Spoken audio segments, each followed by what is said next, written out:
I think now we're moving to the field with Balu and Tulsi, and I think, clearly, some of the interesting issues that you've seen in the field, and if you can also please comment on the epidemiology issue, and another very important issue that we probably should ask for a comment from Rajiv later on traditional medicine and the role it plays and what potential there is for that to dovetail with modern medicine. So, please, yeah. Thanks, Vijay. After Pawan and Jan has spoken, I think I'm going to live up to the stereotypical image Vijay created for me, an activist. So I'm going to bring in concepts which might be very different from what they spoke, and which I think is important for this country. And I can take a little more latitude than what others have taken, because I've lived for 30 years with the poorest of the poor, and I know what health means to these people, and how state policy has been captured by doctors, and I don't want more doctors to come and mess it up. So the first point I would like to make is, can we look at demedicalizing healthcare in India? We have medicalized it to such an extent that we always look at more doctors as a solution. So I beg to disagree with you, Pawan. The Assam model that has been showing excellent results empirically, not even just emotionally, shows that you don't need doctors to run healthcare. And I'm not popular amongst doctors. I'm the only doctor on the panel, and I'm not like my doctor colleagues also anyway. So we have to look at systems. We have to really look at systems which actually talks of healthcare, for God's sake, and not medical care. So high-end test, $200 test, $2,000 test actually doesn't mean anything to a woman whose child is actually having a simple diarrhea, which can be solved by 2 rupees. And that 2 rupees matters to her, and we need policies which can make sure that those kinds of systems are in place. 20% of infrastructure, an unregulated private sector in this country, take care of 66% of the people. What kind of quality can they give? So I would really look at policy of the state to drive at looking at demedicalization, looking at making it health worker centric. ASHAs is a great experience, a great model to be re-looked at. Can look at male counterparts of ASHA in this country, which can actually change the way health work can happen at the grassroots level. We have huge challenges to look at. We have the problems of non-communicable diseases, which are a huge challenge for India.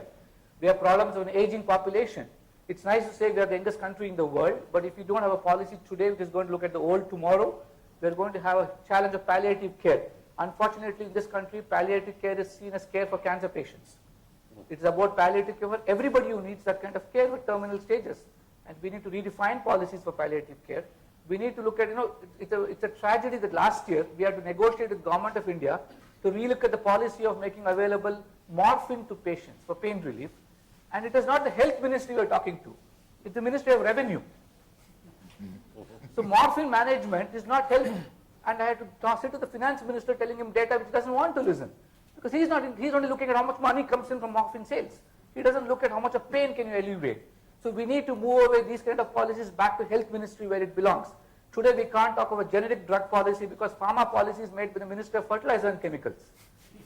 That's what we need to really look at. If the Prime Minister is talking of aggregating ministries and looking at synergies, we need to negotiate with him today and say, put back health into the health sector.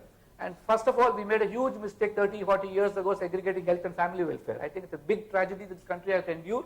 We're still enduring it. We need to again look at re-synergizing it. I don't want to talk about data management. I just finished a study of Karnataka's NRHM. As per Karnataka's data that they have, and the government of India considers Karnataka the best in data management. Their IMR is half. So we don't need a health policy in India anymore. We've already achieved everything. The kind of data that we have is trash. It's glorified trash. And we're investing more and more money onto something which is absolutely useless. How do you run this country's health? How do you understand and create policies with the data that you're using is absolute trash? And every government is only paying lip service. It means data management in this country means buying more computers. And I think we need to really go deeper. I'm keeping my time in mind. I'm not getting deep. I'm only getting wide so that we just open up a lot of issues. And I have this great concern of mainstreaming Ayush. What nonsense. Ayurveda is so damn old, we'll have to look at accommodating allopathy actually. But this country has been talking about mainstreaming Ayush today. I think that's a big blunder we're doing. Let's build on what we have. Change is not about bringing in breakthrough innovations and changing everything that we have. Change is about retaining what is good and old. Change is also about keeping our DNA intact and adding new incremental DNA which makes sense. It's not about wiping out, throwing away everything and then adding up something new. So I would let's look at gaps in Ayurveda, let's look at empirical evidences there, and I would like to add, I have lived with traditional health practitioners amongst tribals. I know the good they can do. Traditional medicine is not alternate medicine. That is mainstream medicine for thousands of people. And now we need to understand that a paracetamol or aspirin is actually alternate to a tribal. And we need to see how do we look at building in systems and processes for mainstreaming traditional practice of medicine and not call them quacks and bring an anti-quackery law which simply sends everybody to jail in Karnataka.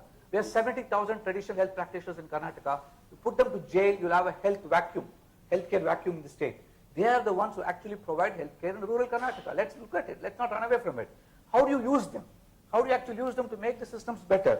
The last thing is this government loves verticalization. A new disease, a new department. How nonsensical can you be? When industry teaches us to aggregate and do backward integrations and forward integrations, we have a ministry which believes that AIDS, this IAS lobby is a very powerful lobby, and I want Rajiv to really get into Rajya Sabha and create havoc there. But the problem is, we simply say every secretary has to be taken care, every joint secretary has to be taken care, build a great vertical, AIDS is a separate program, tuberculosis is a separate program, malaria is a separate program. What? Diseases don't choose patients and come that way, right? We got, like somebody has to tell government of India this. So we need to look at integration and not more and more verticalization. So that's something we have to do. We have to look at generic drugs and something. Healthcare financing is a huge challenge, a huge opportunity. The insurance sector is not the solution for this country. We need to accept the fact that,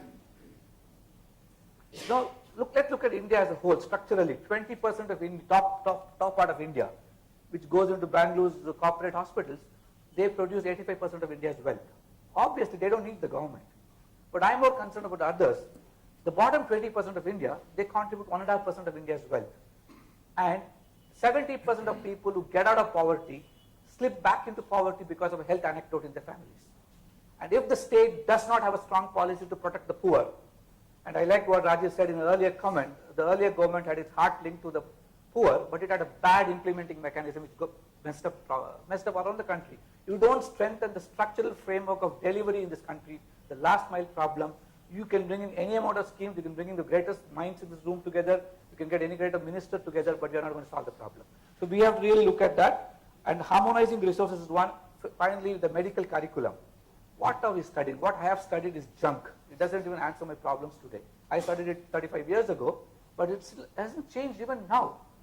Diseases change, bacteria mutate in 10 days, but our curriculum still talks about something else.